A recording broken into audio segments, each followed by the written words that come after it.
안녕하십니까. 사례를 통해 배우는 발달장애인 성교육 정진옥 박사입니다.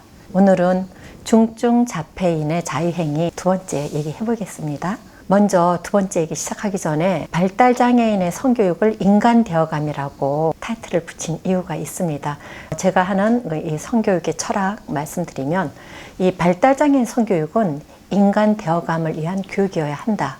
인간대어감이란 우리 인간의 불완전한 이 성본능을 이성으로 통제하면서 발달장애인들도 사회적 존재로서 성장해가는 지속적인 여정이다. 그것이 인간대어감이라고 얘기할 수 있고요. 그 인간대어감을 위한 발달장애인 성교육은 성적 존재이자 사회적 존재로서 우리 발달장애인들이 자기 자신이 누구이고 품위 있는 행동이 무엇인지를 생활 속에서 지속적으로 가르치는 것이 발달장애인 성교육이다. 그것이 제가 가르치는 발달장애인 성교육의 철학입니다. 이 철학에 대해서는 매번 제가 유튜브를 시작할 때마다 말씀드리겠습니다. 그러면 인간대어감을 위한 이 발달장애인 성교육, 저는 세 가지 단계로 접근합니다. 첫 번째 단계는 what에 대한 거예요. 무엇이 문제이지? 먼저 문제를 인식하고 그 문제가 장애인에게 있는지 아니면 그 행위를 바라보는 관찰자에게 있는지 그 문제를 먼저 파악해 보셔야 되는데요. 그 다음에 두 번째 단계가 왜 그 행동을 하지? 그 행동을 하는 이유를 파악하는 겁니다. 세 번째 단계는 그럼 어떻게 하지? 그 행동에 대한 적절한 대처 방법을 결정해서 그것을 적용을 하게 되면 발달장애인의 성행동은 변화된다. 올바른 방향으로 변화된다. 그것이 인간대어감을 위한 발달장애인 성교육 세 가지 접근 방법이라는 거 말씀드립니다. 오늘의 사례는 지난번 첫 번째도 발달장애인의 자유행위에 대해서 얘기했는데요. 오늘의 사례는 비슷한 자유행위이긴 하지만 사람이 다릅니다. 중증 자폐성 장애가 있는 16살의 남자. 이 남자아이는 사람들이 없다고 여기면 자기 방이나 복도의 구석진 곳, 교실, 운동장 흙바닥 그런 곳에서 속옷을 내리고 엎드려서 생식기를 바닥에 비비는 방식으로 자유행위를 합니다. 이때 야단치며 달려오는 부모님이나 선생님들을 보면 히히거리면서 웃으면서 일어나요. 아무리 야단치고 못하게 해도 지속적으로 이 행위를 합니다. 자, 어떻게 해야 할까요? 그러면 여기서 무엇이 문제일까? 그거를 먼저 우리는 확인해야 돼요. 16살의 중증 자폐성 장애인의 자유행위 자체가 문제인가? 아니면 이 아이가 자유행위를 하는 그 장소나 방식이 문제인가? 무엇을 문제로 보는가? 물론 이 두 가지를 다 문제로 여기시는 분들도 계셔요. 근데 가능한 한 이 두 가지를 제가 이렇게 구분한 것은 이유가 있겠죠. 16살 중증 자폐성 남자아이. 16살의 남자아이가 자유행위 하는 게 문제야? 아니면 자유행위 하는 장소나 그 방법이 문제야? 이걸 구분해서 보자는 거예요. 그럼 왜 이 자유행위를 이렇게 할까? 16살 남자. 그거를 항상 생각하셔야 돼요. 여러분들이 발달장애인들의 성행동을 이렇게 목격했을 때 그 행동에만 관심을 갖지 말고 그 행동을 하는 그 사람을 보셔야 됩니다. 사람. 근데 여기서 16살의 자폐성 장애가 있는 남자예요. 그냥 16살의 남자아이. 어떤 시기죠? 성호르몬이 굉장히 많이 나오는 시기죠. 그리고 정액도 많이 나오고 생식기 크기도 변화되는 시기이고 그러면서 자신의 생식기에서 생기는 이상한 감각 그것들을 또 많이 느끼는 16살의 나이라는 게 사춘기 시기잖아요. 그거를 생각하셔야 되는 거예요. 왜 그러지? 왜 그 행동을 하지? 할 때 그 이유를 먼저 16살의 남자라는 거. 두 번째로 중증 장애가 있다는 거. 중증 장애인들의 특징은 뭡니까? 욕구나 자신의 의사를 표현해내지 못한다는 거예요. 말로써. 구어로서 자신의 욕구와 생각을 어떤 생각을 갖고 있는지 그거를 표현해내지 못한다는 거. 그리고 중증 장애가 있기 때문에 자기 몸에서 일어나고 있는 이런 변화들에 대해서 알지 못해요. 왜 내 몸에서 이런 일이 일어나지 알지 못해요.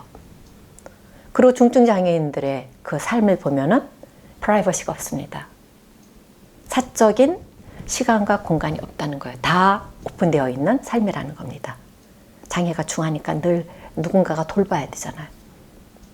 그것도 왜 이런 행동을 하지? 할 때 이거를 생각해 보셔야 되는 두 번째 꼭지인 거고요.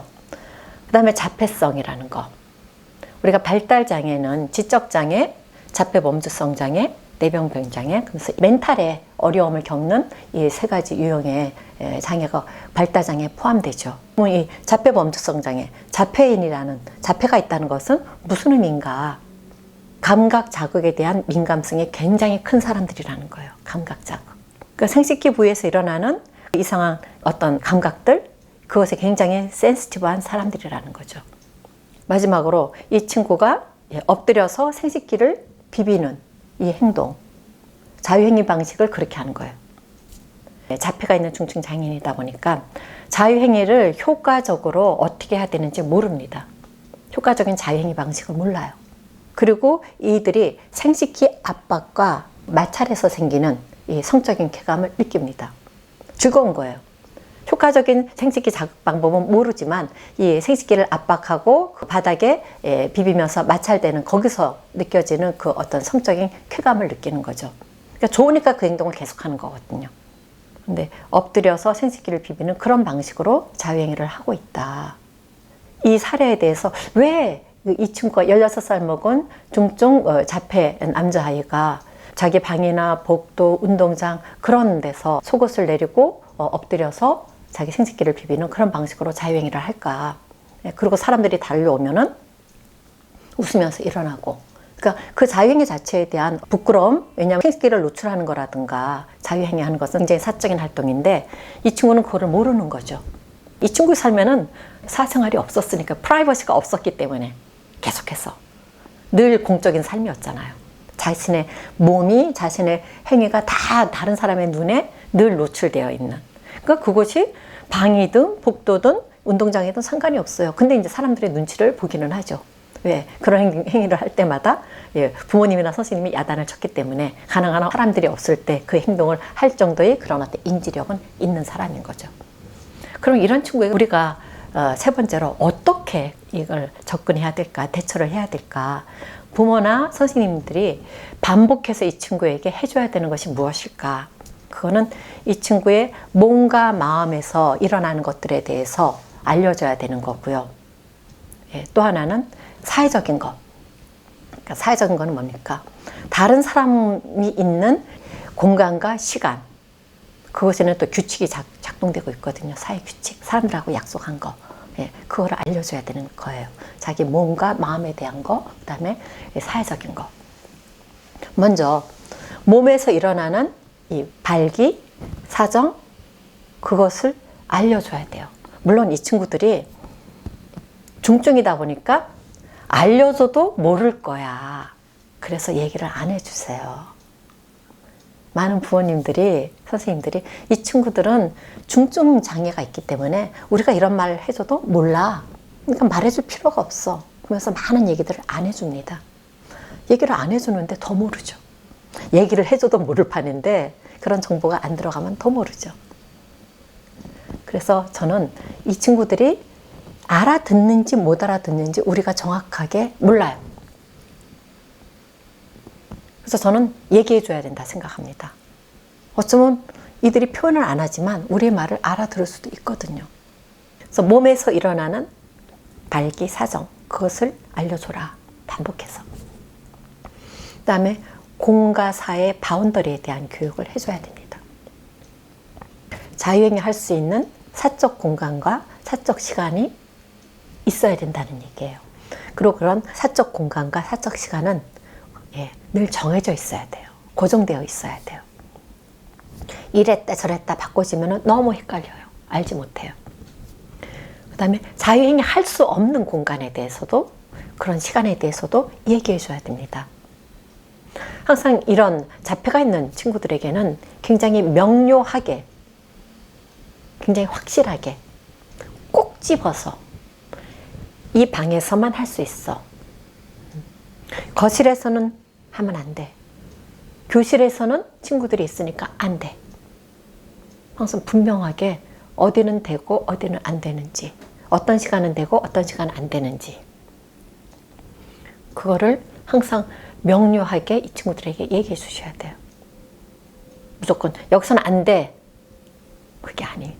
늘 여기가 어딘지 모르잖아요. 그러면 그 다음에 바운더리는 만지거나 볼 수 없는 사적 신체 부위에 대한 교육을 해줘야 됩니다. 만지거나 볼 수 없는 사적 신체 부위는 속옷으로 가려지는 부위고 우리가 수영복으로 가려지는 부위인 거죠. 그러니까 여기서 바운더리 교육하면 공과 사이 바운더리, 그걸 알려줘야 된다고 했죠. 특히 공간, 시간도 물론 해당이 되지만 어떤 공간이 혼자 있는 공간인지, 어떤 공간이 다른 사람하고 함께 있는 공간인지, 공과사는 그 개념이거든요. 내 혼자 있을 수 있는 공간, 다른 사람하고 함께 있는 공간, 나 혼자만 있을 수 있는 공간, 그것이 사적인 공간인 거죠. 그 공간과 다른 사람하고 함께 있을 수 있는 그 공간, 이들의 삶의 그 환경 안에서 그 공간을 아주 굉장히 명확하게 알려줘야 되고요. 그 다음에 바운더리가 내 몸에 대한 바운더리인 거죠. 다른 사람한테 보여줄 수 있는 몸, 보여주지 말아야 되는 내 몸, 그 신체 부위가 어딘지, 그러면 명확하게 가르쳐주는 게 속옷으로 가려지는 부위야, 수영복으로 가려지는 부위야 라고 분명하게 얘기해 주셔야지 알아들어요. 그 다음에 이 친구에게 있어서 또 세 번째로는 효과적이고 위생적인 자유행위 방법을 알려주셔야 돼요. 중증 발달장애인들이 하루 종일 자기 생식기를 만지고 있는 이유 중에 하나가 효과적으로 사정하지 못하기 때문에, 그로 인해서 거기서 오는 짜증, 그런 것들이 굉장히 많거든요. 그래서 누가 이 효과적으로 자유행위 하는 방법을 가르쳐 줄 것인가, 그거는 그 친구의 삶의 환경에서 아빠라든가 어떤 보호자분이 알려주는 게 가장 효과적이죠. 그래서 어머니가 가르쳐 주기에는 저는 한계가 있지 않나라고 생각을 해요. 그래서 흔히 말하는 그런 어떤 피스톤 운동, 그 방법으로 이 친구가 효과적으로 사정할 수 있도록 가르쳐 줘야 되고요. 그 다음에 청결하게 해야 되는 거. 손 씻고 자기 생식기를 만지게 해야 되고, 만지고 나서 항상 손을 씻어야 되는 거. 청결하게 하는 그 방법 중에 하나는 샤워할 때만 해 라고 가르쳐 줄 수가 있죠. 그리고 이 나이가 16살이잖아요. 이 친구의 나이가. 굉장히 그 에너지가 넘치는 나이죠. 그 성에너지를, 넘치고 있는 성에너지를 어떤 식으로든 풀어내야 되거든요. 그러려면 야외 활동이랑 그런 어떤 체육 활동, 몸을 쓰는 활동들, 아니면 몰입하는 활동들, 몰입하는 활동보다도 사실 몸을 쓰는 활동들, 그 다음에 다른 사람들하고 함께 어울릴 수 있는 활동들, 그것이 굉장히 많이 필요해요. 자폐가 있기 때문에 물론 사람들하고 상호작용은 좀 어려울 수 있지만 그들이 사람을 싫어하는 건 아니거든요. 그래서 사람들하고 함께 할 수 있는 활동이라든가 아니면 혼자 하는 활동이라도 몸을 많이 쓸 수 있는 활동들을 제공해 주셔야 된다. 그리고 이 친구의 삶 안에서 다른 사람들하고 부모님이라든가 선생님, 다른 뭐 보호자, 형제 자매들하고 이렇게 규칙적으로 상호작용할 수 있는 그런 어떤 기회가 마련되어야 된다. 물론 부모님이나 다른 분들도 본인들의 삶이 있기 때문에 하루 종일 이 친구 옆에서 상호작용을 해주기는 어려워요. 그렇지만 어떤 시간은 내가 너하고 같이 어떤 활동을 할 수가 있어. 이 친구들이 말로써 상호작용하기는 굉장히 어렵기 때문에 어떤 활동들이 필요할 수 있어요. 같이 뭐 TV를 본다든가, 뭐 영상을 본다든가, 친구가 좋아하는 어떤 놀이를 같이 한다든가, 그런 것들을 통해서 규칙적인 부모가 상호작용을 해주는 거 굉장히 필요하다고 저는 생각을 하고요. 그 다음에 이 친구가 사적인 공간에서 문이 닫힌 자기 방이라든가 아니면 화장실이라든가 남들이 없는 곳에서 자유행위를 하고 나온다, 가르쳐 준 대로, 그러면 칭찬해 주셔야 돼요. 약속한 대로, 배운 대로 잘했네. 왜냐면 이 친구들이 또 그런 피드백을 좋아하거든요. 어떻게 보면 아니 자유행위 하고 나왔다고, 자유행위 잘했다고 칭찬해 줘야 돼? 라는 생각이 들을 수도 있겠지만, 이런 중증장애인 분들은 부모님이나 아니면 보호자들, 선생님들의 그런 어떤 긍정적인 피드백을 굉장히 좋아해요. 그러면 우리가 긍정적인 피드백을 받게 되면 또 하고 싶거든요. 이렇게 자기가 칭찬받은 그 행동을.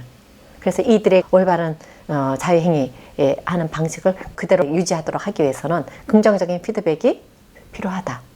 뭐 칭찬, 미소, 뭐 아니면 뭐 이렇게 등을 두드려 준다든가, 뭐 그런 방식으로, 아니면 하이파이브를 해준다든가, 그런 방식으로 내가 잘했구나, 그런 인식을 이 친구들이 가질 수 있게 하는 거 필요하다. 그럼 마지막으로 우리가 이런 사례를 통해서 발달장애인에 대한 이해 한번 생각해 볼 필요가 있는데요. 자폐성 장애인도 사춘기를 겪으면서 성장하는 사람들이라는 겁니다. 많은 사람들이 장애가 있으면 성장하지 않는다 생각해요. 사람이 아닌 것처럼 생각해요. 몸은 계속 변화하고 있거든요. 생애 주기에 따라서. 이들도 그 생애 주기에 따른 이 사춘기를 겪고 그 사춘기 때 일어나는 그런 신체 변화 다 경험하고, 물론 개인마다 차이가 있습니다. 그렇지만 이들이 그 발달 단계를 다 거친다는 거예요. 그거를 기억하셔야 되고요. 그리고 이런 중증 장애인들은 자기 몸에서 일어나는 그런 어떤 변화에 대해서 잘 몰라서 때로는 불안하고 또 많이 두려워합니다. 당혹스러워하고.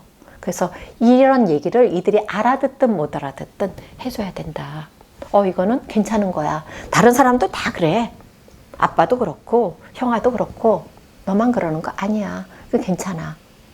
너가 건강한 성인이 되어가고 있는 거야. 아빠처럼 되어가고 있는 거야. 그런 말을 들을 필요가 있는 거예요. 예. 자폐가 있는 친구들 같은 경우에는 감각 자극에 굉장히 민감하다고 얘기했잖아요. 이 민감성 때문에 생식기에 밀착된 그런 어떤 속옷의 자극, 그것이 굉장히 불편한 친구들도 있어요. 그래서 거친 속옷보다도 부드러운 어떤 질감의 속옷을 입힐 필요도 있고요. 너무 꽉 밀착된 팬티보다도 트렁크 팬티를 입힌다든가, 하여튼 이 아이의 특성에 따라서 그런 것들을 좀 센시티브하게, 민감하게 선별할 필요가 있다고 저는 생각하고요. 그 다음에 이들이 생식기 부위에서 나오는 그런 정액이라든가 소변이라든가 그런 어떤 끈적끈적한 느낌, 어떤 젖은 느낌, 그런 거를 굉장히 불편해하고 싫어할 수가 있어요. 그래서 어떤 친구들 같은 경우는 자꾸 팬티를 벗는다? 예. 그럼 그거를 의심해 보셔야 돼요. 뭔가 불편해서 자꾸 이걸 내리는 거 있거든요. 아니면 뭐 다른 것 때문에도 있을 수 있겠지만, 지금 이 경우에처럼 그런 자기 몸에서 나오는 정액이라든가 소변이라든가 그런 것들이 조금만 닿아도 굉장히 불편하기 때문에 또 다른 행동을 할 수가 있는 거죠. 그래서 이들이 자유행위를 하더라도 깨끗하게 할 수 있도록 도움을 주셔야 되는 거고요. 아까도 말씀드렸지만 효과적으로 자유행위를 하지 못하면, 사정하지 못하면 하루 종일 자기 생식기를 만지고 있을 수 있다. 사실 저는 그게 더 안 좋다고 생각해요. 그래서 효과적으로 자유행위 할 수 있는 방법을 가르쳐 주는 것이 더 낫지 않을까, 그런 생각을 합니다. 그다음에 아까도 말씀드렸듯이 또 이 사춘기 시기에는 에너지를 발산시키면서 사람들과 어울릴 수 있는 활동, 물론 자폐인들이 상호작용 싫어하지만 같이 하는 그런 어떤 활동들을 통해서 자기 주변에서 사람들이 그런 어떤 활동하는 모습을 같이 이렇게 보기도 하고, 관찰을 통해서 또 그들이 하나의 유대감, 그런 것들을 가질 수도 있거든요. 그리고 자폐인들도 다른 사람들의 관심과 인정을 원한다는 거. 그래서 올바르게 했을 때, 제대로 했을 때 관심받고 인정을 받아야 되는데, 오히려 잘못된 방식으로 했을 때 이들이 관심을 받게 되면 자꾸 그 행동을 하게 될 수도 있는 거. 그것이 이제 ABA 기법인데요. 그런 것들도 우리가 긍정적인 행동을 했을 때 관심과 인정을 줘야 된다는 것. 그리고 마지막으로 이들도 사회 안에서 인간다운 품위를 지키며 살아야 되는 사람들이다. 제가 발달장애인 성교육하는 이유입니다. 발달장애인도 인간이다. 존엄한 인간이다. 이들도 품위 있는 사람들이다. 그래서 이 품위는 사회적 존재로서 우리가 더 많이 부각되는 거죠. 다른 사람들과 함께 삶을 살아가는 사람들로서 이들이 인간으로서의 품위를 잃지 않는 그 행위가 어떤 것인지 이들도 배워야 된다는 거예요. 그게 바로 발달장애인 성교육이다. 단순히 생식기에 대한 얘기가 아니라는 거. 한 인간으로서 내가 다른 사람들하고 함께 있을 때, 아니면 혼자 있을 때 어떻게 해야 되는가, 어떻게 하지 말아야 되는가, 그것을 가르쳐 줘야 된다. 근데 그들이 나타내는 그런 많은 행동들, 그것은 또 이들의 생애 주기 안에서 어느 시점에 와 있는 사람들인지 그걸 또 우리가 봐가면서 어떤 것은 이해해야 되는 게 있고요, 어떤 것은 이들이 그거를 수정해야 되는 게 있고요. 그것이 함께 가야 된다는 거. 단순히 그들 옆에 있는 우리는 하나도 변화되지 않으면서 너만 변해 계속해서 이 친구가 적절하지 않은 방법으로 자유행위를 할 때마다 달려 들어갔고 하지마 그건 효과 없어요. 왜냐면 그 일종의 관심받는 거기 때문에 계속해서 그 행동을 하죠. 왜? 아까 이 친구 보세요. 히히거리면서 웃으면서 일어나잖아요. 일종의 관심받는 거거든요. 그러니까 그렇게 해서는 이 친구의 행동이 없어지지 않아요. 오히려 적절한 방식으로 자유행위를 할 때 관심을 보여주고, 그렇게 잘못된 방식으로 할 때는 다시 안내해주고 가르쳐주고, 여기서 해야 돼, 손 씻고 해야 돼, 그런 방법들을 항상 명확하게 가르쳐 줘야 된다. 예, 오늘 중증 자폐성 장애인의 자유행위 오늘 이것으로 마치겠습니다. 예, 구독과 좋아요 부탁드립니다. 수고하셨습니다.